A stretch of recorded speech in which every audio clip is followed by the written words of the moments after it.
అదేందో మరి అది ఇంకా ఊరుతుంది.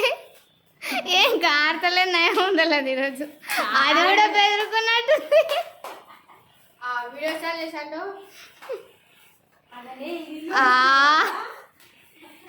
ఏమైంది దానికి ఎక్స్పెక్టెడ్ అయిపోయినా